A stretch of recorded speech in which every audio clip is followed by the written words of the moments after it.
Hey everyone, can you hear me okay? Just thumbs up. Cool. Thank you for joining today, and then thanks. This presentation today and webinar is co-hosted by Angie and Workies here. We have an amazing lineup of speakers today, and the focus today is we're gonna give you guys tips on how to stop losing clients to your competitors. That's kind of the idea. We have service pros that have been there and they can talk to this topic really well. So we'll dive right into it, and then this presentation and webinar will be available on demand afterwards for anyone that wants to watch it and learn about it. So our speakers today, we have Rod Browning from Angie, we have Dan Kadosh from Workies, myself, I'm Wes, one of the co-moderators, and then we have Adam as well, who is the other co-moderator. I'll let them introduce themselves in a second, but first I want to go through the agenda of what you're going to hear today. So again, it will be, first thing will just be introductions to the speakers.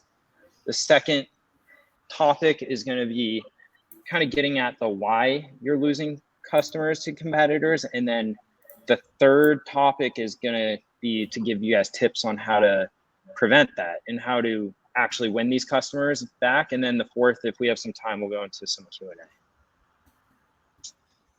So I want to turn it to our speakers first to give themselves a chance to introduce themselves to the audience. So Dan, why don't you start, and then Rod, you can go ahead and introduce yourself after Dan.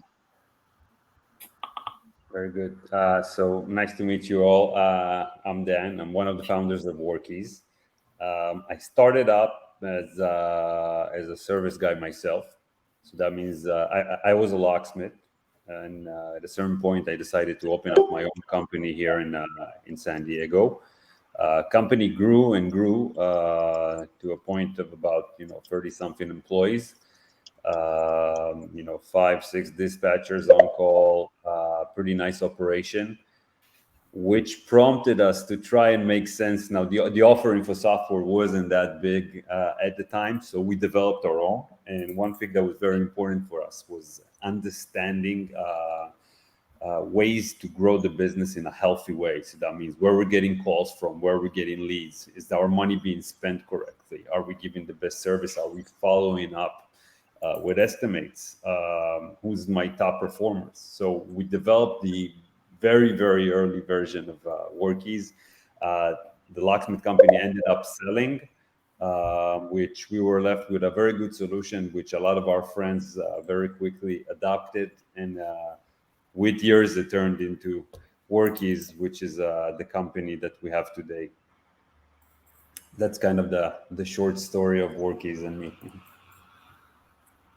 Awesome. Thank you, Dan. It's an amazing story every time I hear it. It's just crazy how some locksmiths can build a whole software that supports their industry and grow from it. So next, I'll pass it on to Rod to go ahead and introduce himself and talk a little bit about himself and Angie. So nice to meet all of you. Thanks for attending. I'm big and passionate about helping small businesses grow. Right? We work at Angie with everyone from literally the person just starting out to some of the largest companies in the home improvement sector. My passion is that I've been a business owner a couple of times, and I was at Porch for a number of years, and so I spent a good part of my life really being an owner or supporting owners of small businesses, different types, all the way from retail to obviously the home services side.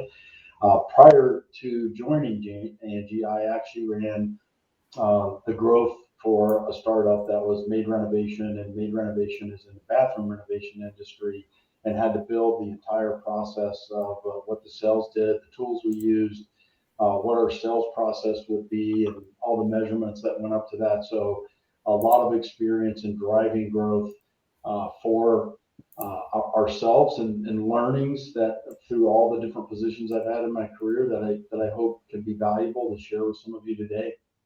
And of course, as an enterprise group at Angie, we work with the larger guys, but we also support a lot of small. So we work with large franchises and entities like Ortiz that has a lot of service professionals. And so hopefully you learn some stuff today and get a chance to work with us and learn more about how we might be able to help you guys continue to grow your business. Awesome. Thank you, Rod. So why are we here today? We are here today to hear the experts talk about why you're losing clients to competitors. And the number one reason you're losing clients to competitors is availability and responsiveness. So the data shows that 50% of jobs are booked by the first service provider to actually answer the call. That leaves a whole other 50%, obviously, of reasons why you're not getting the job. But the key here is the availability and responsiveness. So I'll have Rod kind of talk about first why the availability and responsiveness is so important. And then Dan, can you kind of jump in as well? Sure, I'll lead us off. So at the end of the day, right, people are the world that we live in today is people expect like immediate responses, right? You press a button and see the Uber driver headed your way on the app. There's all sorts of other apps that we utilize today just to get things done personally for us and even professionally. And it's just the expectation that people have today. At Made Renovation, we measured every step of our sales process and how responsive we were. So not just to that initial phone call, but how long it took us to schedule an appointment or a discussion with the customer. And then how long from then did we actually do the consultation? And then from the consultation, if there was an estimate to be provided, how long it took for that. And then of course, how long it took after we provided the estimate. And I think the key takeaway is that every time we got faster, at that portion of the funnel, we increased our conversion. So there's data out there that you can look at and find that will back up everything I'm saying. But there's nothing that a consumer wants to see more than that first initial quick response, and then obviously responsiveness all the way through the process. We're going to dive a little bit more into that, I think, and so. And if you guys have questions about any of this, we'd love to see some of those in the chat. And maybe address things that you're challenged with or what you've done in the past. And we can maybe talk about some of the solutions that exist. 100% agree with that. It's funny. One of the early features we developed in Workies was something called call masking. We had an issue that we wanted to solve back then. It turns out that even when a customer finds you on Google, books you as a job, unless the actual technician calls them from the road and tells them, "Hey, this is Joe. Like I'm heading there. I mean, I know we scheduled, but I'm heading there." The jobs would get canceled. So we developed that just in order so the dispatcher can actually see that the tech called and told them that he's on the way. Point here is communication is key. If there's one thing that we really, really try to push our customers is communicate and communicate fast. I mean, it's 2022. People do not have patience today. I mean, I know we boosted our customers' revenues just by allowing customers to text them right into the app and say, "Hey, I need a service tomorrow." The newer generation is more likely to send you a text or use some sort of an online booking or obviously Angie instead of giving you a call. They will prefer to do that. And the faster you say, "Hey, I got it," or "I'm heading there," or "I just gave you an estimate, just wanted to get your feedback." The more you do that, this is very clear in the data that we see, your conversions, your sales will go up. Definitely. So moving on here, even when we have 50% of the reason being responsiveness and missed calls, there are still other reasons why a pro will miss a job opportunity. And so they kind of bucket into these 4 items, which are reputation, reliability, approachability, and then understanding your pricing. Now, we'll get into how, in a little bit, we'll get into how you can go and get past some of these roadblocks. But before we get into that, I want to see if Rod and Idon have anything to say here about these other 50% of the reasons why you're losing the job. So I guess I'll pass it on to Dan first if there's anything you want to add here on the reputation, reliability, approachability, and then pricing, and even if there's something else. So definitely, reputation is everything today. I mean, everybody, everybody knows everything. Everything's accessible. I mean, I personally will not, call a contractor out unless they're reputable. The thing is here is how do you manage that? Okay, I mean, we love it when you have a good business and it's all organic and people leave rave reviews about you, but you have to manage that. I mean, there's always going to be customers that had a little bit less of a pleasant experience, especially in home services. So you got to remember, this is a tough job. Okay, most people that call you, they call you because something went terribly wrong in their day. Okay, nobody wants to get their AC replaced. Nobody wants to replace a toilet. They'll even put it off until it's like at the end of life. So that means the customer is already kind of on the negative end when they're calling you. So it's very important to be proactive about your reputation. Okay, making sure that the customer is happy when you leave, reminding them with automation tools to leave a review, following up. All of these will improve your reputation. This is something that, again, we all love it if we just be organic, but as your team grows, you grow to 5 and 10 and 15 techs out there, it gets harder. You have to be proactive about it. Reliability ties into that. Approachability, obviously, this is something we put a lot of our time into workies, making sure that, if it's email, if it's text, if it's phone, if it's an online booking, basically people have a way to reach your pricing, to reach your business. And as far as pricing, this is something, we covered in other webinars, and this is very important to understand. You don't have to be the cheapest guy out there. It's actually advised against that. But you have to explain why your services are considered premium, why they come at a cost, and why you're the better man for that because of your experience, because of the level of products that you sell. So when we're talking about understanding pricing, don't get it the wrong way. You don't have to be the cheapest. Don't be the cheapest. But really put the effort to give the backstory of why your prices are the way they are. Rod, you're more than welcome to comment on that. Yeah, first of all, I agree with 100% of what you heard from Dan. I get the question a lot when it comes to reputation. Reviews are super, super important. And a lot of people ask, like, what's more important, a Yelp review or a Google review or an Angie review or guild quality? Where should I spend my time? And I don't think that there's a single right answer to that. Except for all of the above. Like, you have to make sure that you're managing the reputation. If you're on Angie, you can get reviews. Google will crawl, Yelp, they'll crawl guild quality. A lot of times when someone does a lookup for your business, they'll see that aggregated review list that Google provides. So I wouldn't just put all my eggs in one basket and send everyone to Yelp. You have to have a strategy where people are looking at all of the different places that your profile might appear.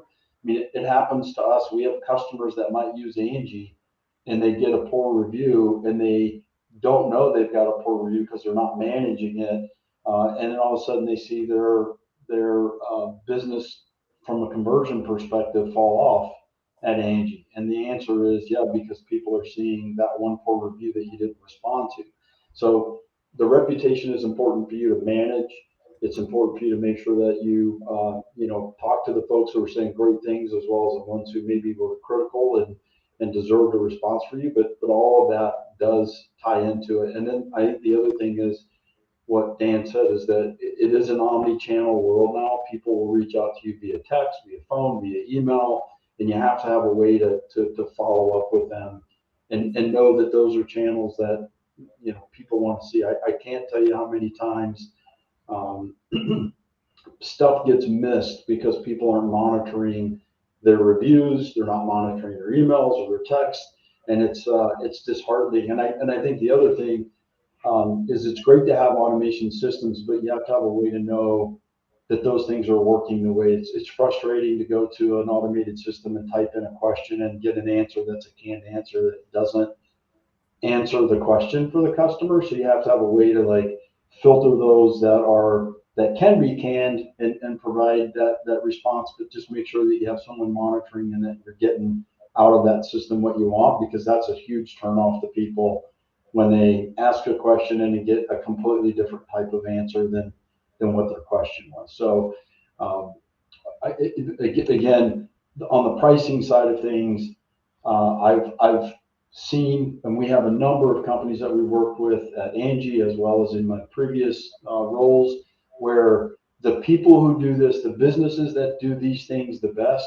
have the best conversion numbers, and they're proud to show those. It's like those are the ones that are sharing their data with us, and we can see what their processes are and what their conversions are, and they by far will outperform a competitor that does not have the same sort of processes to make sure their follow up and their reputation and what their brand looks like to a consumer is there. So tons of data to support that all of these things are going to matter in a consumer choice.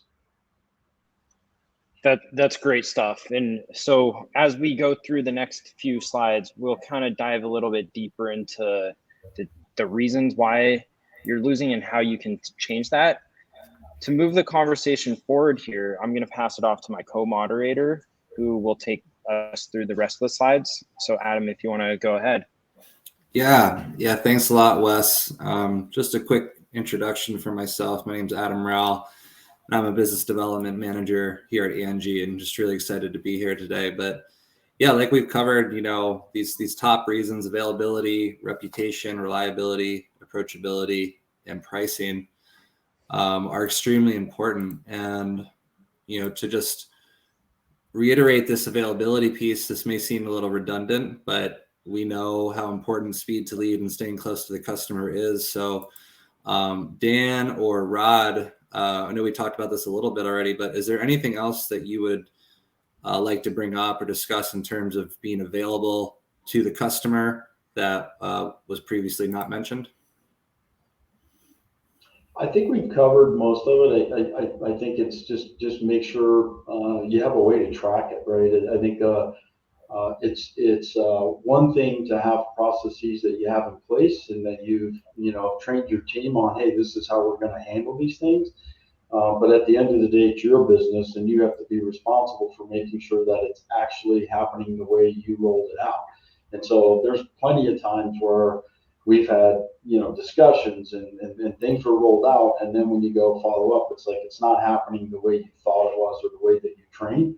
So as they say, you get what you measure. All of us has probably heard that before. If you have processes in place, just make sure that your team have a way to check up and make sure that things are happening, or have managers in place that are going to check those things and then can report back to you on where you are. So the KPIs are important. We all know these are key things, but if you're not measuring them, then you're probably not getting the level that you really can achieve if you really focus on each step of this process.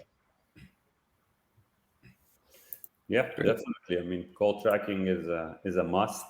The way we see it, we see more and more businesses actually doing that. Another thing that's important is, I see a lot of pros using answering services, which is good. I mean, you can't be available at all times, but people will call you at all times. It is important that they get a feedback. It's just a lot of opportunities are lost just because you're too busy, and there's terrific services out there that can help you with that. So yeah, definitely. Great. Now moving on to this next point here, reputation. So investing in your online presence is a huge part of this, right? And so Rod, I'll kick it to you to start this one. Can you start us off on why it's so important to invest in your online reputation? And then Dan, if you don't mind jumping in after Rod. Yeah, I think it starts with, at the end of the day, people may not make a decision to buy from you because of your review, but they will certainly make a decision not to buy from you or work with you because of your review. And so, they're filtering 4 stars and above automatically. on almost every review site. They're not going to look at anybody that falls below that benchmark. I've heard some creative ways for smaller businesses who may not have, the budget to source, a full-time person to manage this, where small businesses get together and say, let's hire this person. You're going to pay for this much. I'll pay for this much. But there's a way to get that, that bang for your buck, if you will, without necessarily having a full-time person. And, that person can work for 3 or 4 companies and still have the same impact that you're looking for. And I think that's a creative way. Obviously there's agencies that might be, beneficial too from an ROI perspective for you, but you have to manage it. And people will look up. It is, I've been saying this for a while, prior to even Yelp, when online reviews came out. It's like, that is how people shop today. It's much easier for them to just go to a review site and do some research than it is to even ask a friend or a neighbor. And sometimes friends or neighbors are even reluctant because of the experience they've had. And so, it's just super, super important. And the last one on here, we kind of touched on it before, is the expectation. My expectation, and most of the people that I talk to, is like, no one's perfect. You're going to get a bad review here and there. I think what we're looking for as consumers is, how did the homeowner or business owner handle that poor review? Did they respond? Did they make a note? Did they try to make it right? If you see that, that's all I'm looking for. As a person who's run a business, you're going to have an employee who maybe messes something up. They're just expecting you to do the right thing. And if they can see that through the way you handle your reviews, it's a confidence factor and a reliability factor that makes them feel comfortable reaching out to you and working with you. So I think that's about sums it up. Dan, what else would you add to that? So yeah, handling bad reviews is a sore point. It's something that a lot of people get very emotional about. Understandably, the vast majority of contractors that I've met are people who built this business by themselves from nothing. So they tend to get emotional about it, about the quality of what they do. And yes, you will get a bad review here and there. Again, people call you because they're in a tough spot. I wish, if you were selling cars, then, people would just wake up in the morning and say, hey, I'd like a new car.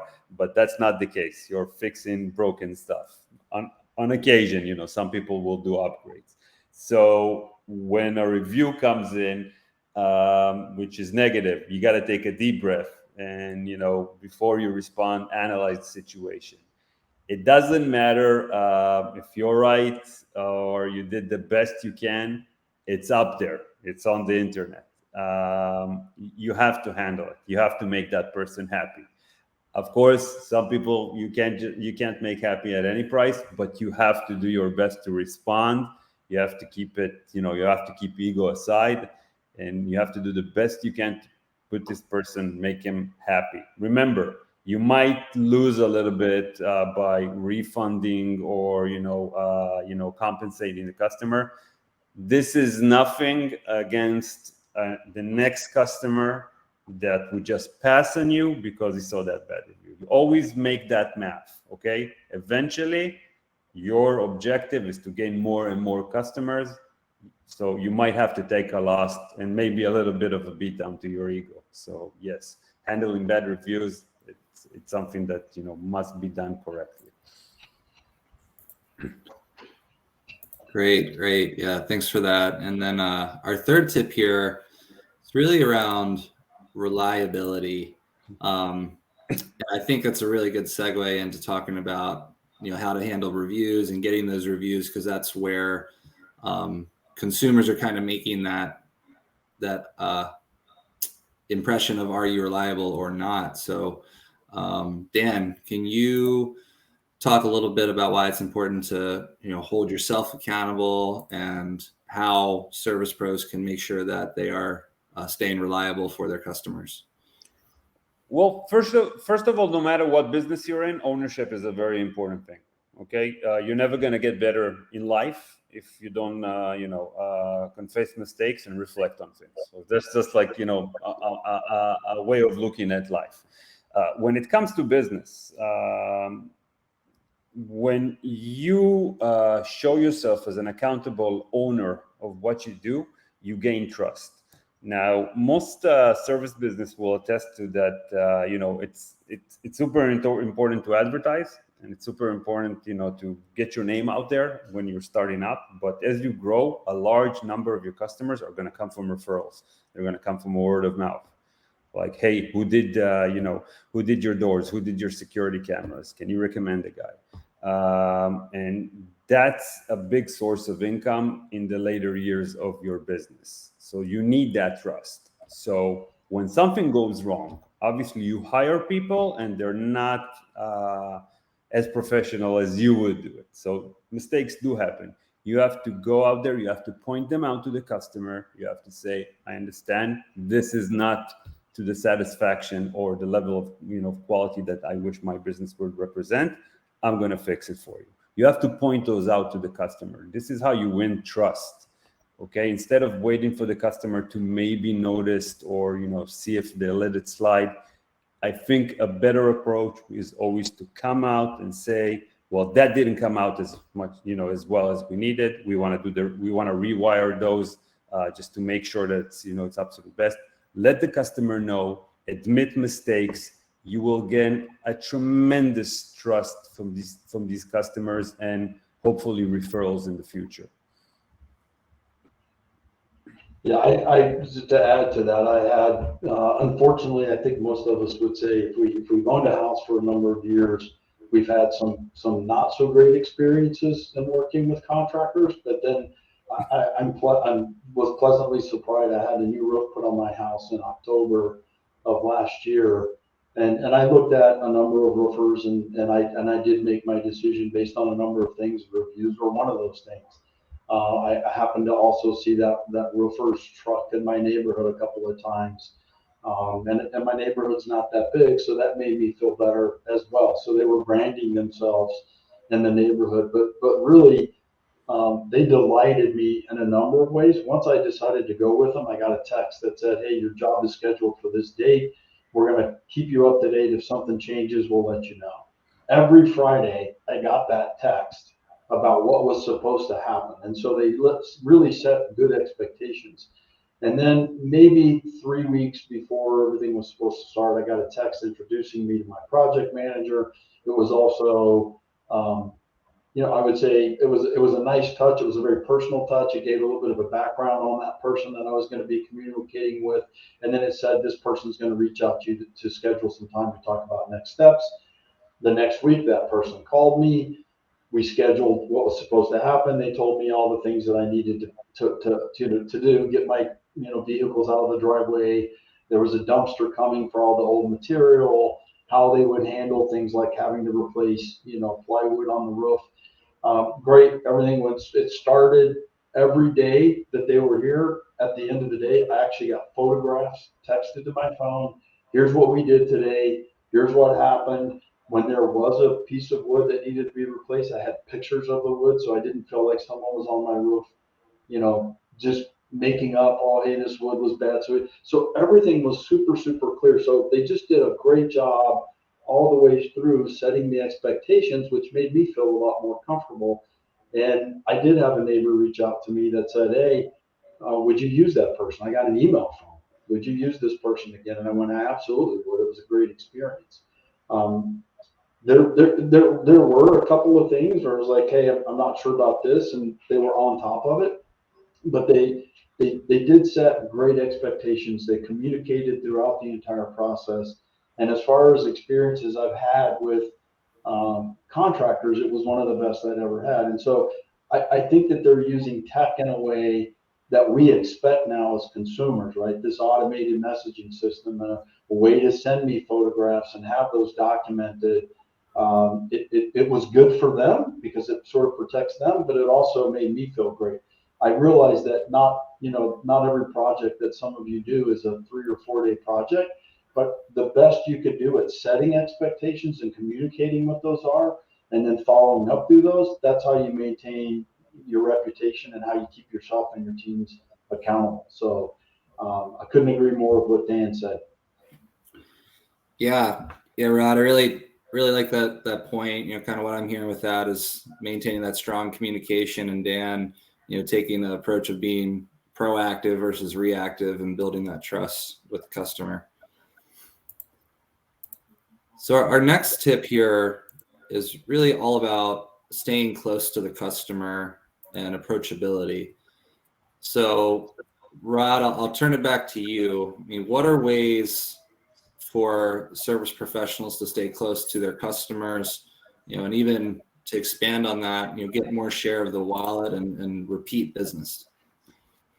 Yeah, some of the best things, and again, depending on the trade that you're in, some are a little bit more transactional, and maybe people don't need them as often. But I do think, every time you get a lead, you put that into your database. You got to go back in and mine that database. I mean, at Made Renovation, we were doing bathroom renovations, and they weren't inexpensive by any means. Our average bathroom, we're in the Bay Area, LA, and Seattle. Our average bathroom was north of $32,000 with material and everything all in. And so we had to cultivate those. We had people that would come to us, that talked to us, and a year later would come back to us and say, "I want to work with you guys." It takes some people a little while to budget and prepare themselves for larger projects. Obviously, when, as Dan was a locksmith, when you're locked out, sometimes you don't have that luxury of planning anything. But if you buy a house and you just want to change the locks, you can have more flexibility. There's still a reason to maintain those relationships with customers and let them know that you're available. Stay top of mind. There's products out there today to help you do that. Like even from what I've learned about the Workies product, you can email groups of people. So you can put past customers into a program where you can email and stay, in front of them. And depending on what you do, if you're a plumber, reminding people that there are items in the home that are supposed to be serviced, right? Like, have you checked your hot water heater and made sure that it's being maintained properly? Obviously, with HVAC systems that need tunings, there's ways for you to reach out and say, "Hey, if you haven't done this, let's schedule some time." So I do think email is an important part, even texting. I've seen some creativity when people know that they're going to a neighborhood. They'll go on Facebook and say, "Hey, we're in this neighborhood. If you're here and you need us to stop by and look at something, let us know." And they're using Nextdoor and Facebook in those ways just to help them find more customers, but also stay active with the customers that you have. And I do think on the second bullet point, when you're in a trade where there's an HVAC where you want to service that unit a couple times a year, you got to give a person a reason to want to come back. So there's nothing like getting an offer of, "Hey, we're doing a tune-up special for $299. We're going to be in your neighborhood. If this is something you want, let us know." And if you do that, you'll stay top of mind. And I think people respect businesses that run themselves that way instead of, "Hey, I haven't heard from this business in a while. I have to track down for some of the things that I have. I got a guy that does my generator maintenance, and I have to track him down every year," instead of him just saying, "Hey, Rod, let's get you scheduled. It's been 6 months." If I don't call them, I don't hear from them. And I happen to live in a place where finding those guys isn't easy, so maybe they have a luxury of not having to worry about it. But it would be much better for me, and I would be more apt to recommend someone if they were running their business where I'm not the one having to instigate all my service calls. Yeah, definitely. I mean, there's different verticals that, according to the one that you're in, you might want to put in more work, less work. I look at it more as like, let's say there's three main categories. So there's like the on-demand work, such as locksmiths, tow trucks, and such. There's the actual recurring work, carpet cleaners, lawn care, and there's the maintenance guys, which is more into the plumbing and HVAC. So surprisingly enough, the on-demand work, like for us, a big source of income was realtors. Okay, like most people, the case is like, I need to change the locks or I need to unlock. I'm probably going to see this locksmith one time in my entire lifetime and never need them again. But when you do end up working with somebody like, a repo agent or a realtor, yes, you want to make sure that you keep them engaged. Maybe an email or a text around the holiday, something like that. I know it worked wonders for us. Really helped us kind of, stop being so dependent on emergency calls. If you're talking about reoccurring work, yes, you have to be very aggressive there. Okay, somebody called you out to do a carpet cleaning or a tile cleaning or pressure wash, something like that. Yes, they will need you again in 6 to 10 months. You have to remarket yourself. You have to do something that is smart. Use technology. There's wonderful tools today. I mean, obviously, Workies does that for you, but technology enables it. So that means if I do this, do that within a set period of time. Okay, this will create an automation that again is gonna make you spend less and less on marketing. So any of those reoccurring verticals, yes, you can count on it. You need to remarket. You need to keep them engaged. When you're talking about maintenance work, also you got to put some work into that, but that's more into like a segmented crowd. Okay, so if it's very wise of you to sell maintenance agreements if you're dealing with water heaters, AC units, all of that stuff. Yes, it's better to kind of tell the customer, okay, it's only a little bit more, but I'm with you throughout the whole year. And always remind them, like, it was a pleasure for us to do this service for you 6 months ago. FYI, we have this extended warranty, feel free to opt in anytime. So these are the three buckets of businesses that I kind of see. And according to that, the level of effort that you should put into remarketing to your current customer base. Okay, the last thing we're going to cover here, the last topic that we have is pricing. So, I know this can be a difficult subject, especially for companies that are starting out. So, Dan or Rod, in your experience, as service professionals, and how do you know, or how did you know how to price your services and projects while not losing bids to competitors? Dan, you want to lead us off on that one? Yeah, definitely. So again, I started off like most locksmiths do, as just a guy who unlocks doors. Slowly progressed into more dealing with automotive keys, which was kind of a specialty of mine, and then later on, with all of our team, doing more of high security installs.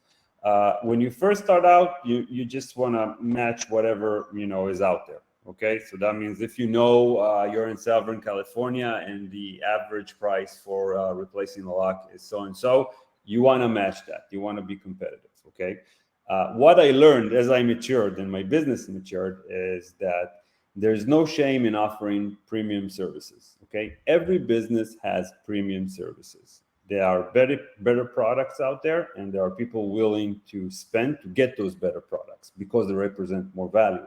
So we started a test, we signed an agreement and started working as a supplier for a high security lock supplier. And I just, put a big, amount of these locks in each of the vans that were working with us. And I just said, just pitch it, just do like a good, better, best. I can, just replace your lock. I can give you a decorative lock, or look at this thing that I have here. Nobody's going to mess with this lock. And then the sales just started rolling in. People saw the value. People took us for experts, obviously, because we know locks. We know how to get through them. And, our sales went up tremendously.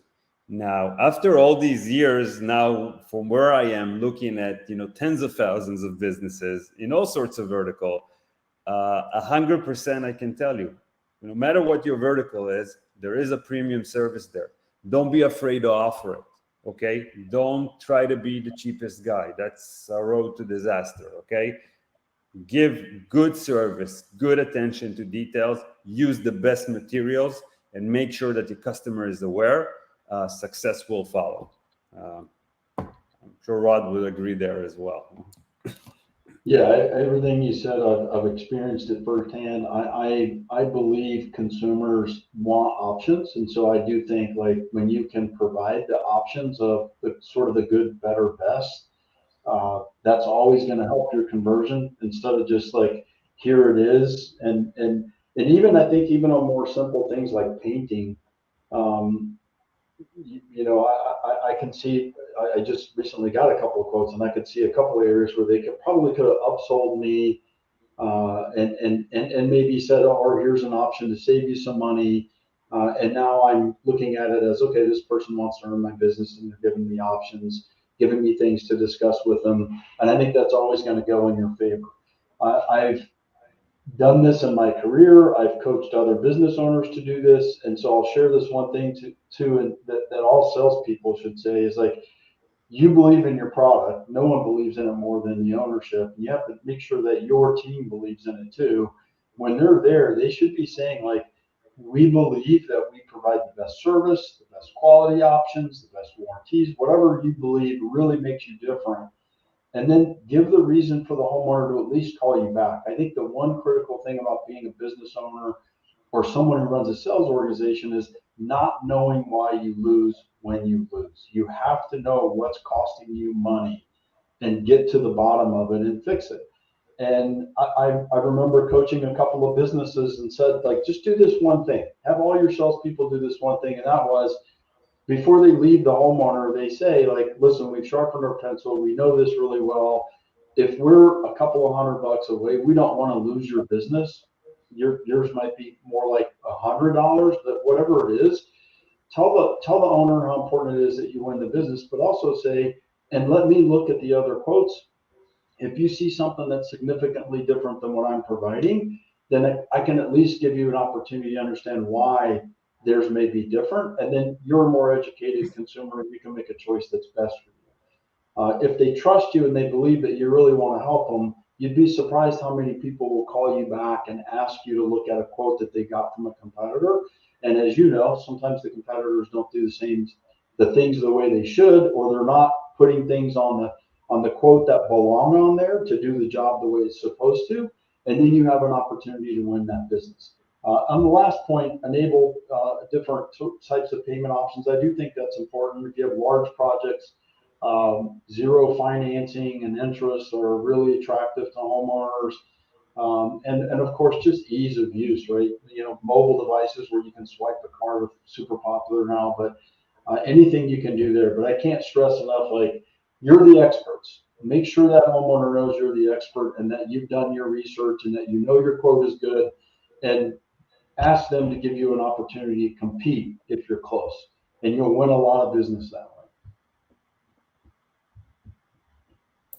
way. Great, great. This is all really, really good insight, and it's always good to hear it from people that have firsthand experience in the industry. So thank you for that. So we are going to have a little bit of time for Q&A here, but before we do that, I do want to change gears here real quick on this slide and just quickly talk about the WorkEase Angie integration. Everyone here is extremely excited about this integration, and it just makes a lot of sense. Angie, with just the volume that we have in terms of lead generation, one of the things that we know is that managing those leads is extremely important, and some of the ways that we talked about it here today. And WorkEase is without a doubt a first-class CRM follow-up tool. I mean, there's really a massive depth of capabilities within the WorkEase platform or WorkEase environment. So you have the ability as a service professional and a mutual customer to have your Angie leads deposited right into your WorkEase account.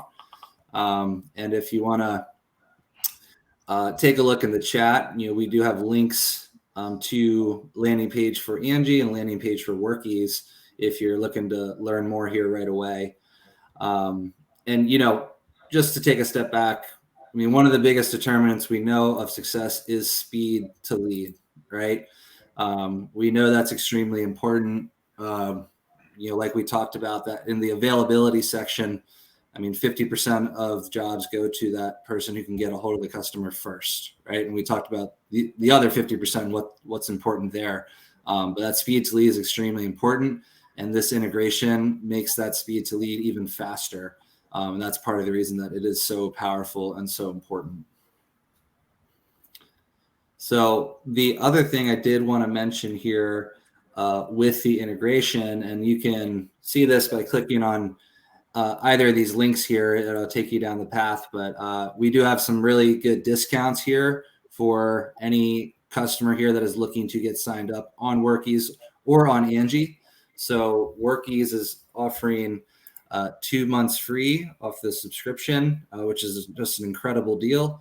And then in addition to that, Angie is offering 50% off leads for the first 30 days after you get a new account approved. And then in addition to that, there's a 5% quarterly rebate that is perpetual and ongoing. So 2 really great deals, a really good chance to get some great discounts right out of the gate with both platforms and really hit the ground running. So I'm gonna come back here for Q&A. I know we've had a question come through the chat here. So Rod and Dan, I'm gonna propose this question. How do you know when it's time to hire someone to manage your calls and scheduling? At what point does it make sense to take that next step? So I'll give it a shot, and then Dan, I'll let you throw it in from your experiences. When the business is small and you may have an office manager or someone handling all of your calls, it can be difficult. As we know, sometimes the office manager does a lot more than just take in calls. And when there's follow-ups, that's when challenges occur, right? So I think the best thing is if you have a system like Workies or something else that allows you to see all of your leads and all of the communication, then you set for yourself like what's reasonable. Like if someone came to you as a lead and you were supposed to call them back, did you call them back or did you not call them back? And so I think the hard part is you have to have some way to measure your success in regards to the leads that are being generated. How many phone calls are you getting that were leads? If you're purchasing leads through some other source or driving leads through some other source, what's your contact rate? What's the next step conversion and the next step? And if you're not seeing what you believe are decent conversions, then you have to ask yourself, hey, is there something I can do? Now, fortunately, for a lot of us, as Dan alluded to earlier, you can have other, after hours answering services. You can even have services now that will call down your leads and schedule appointments.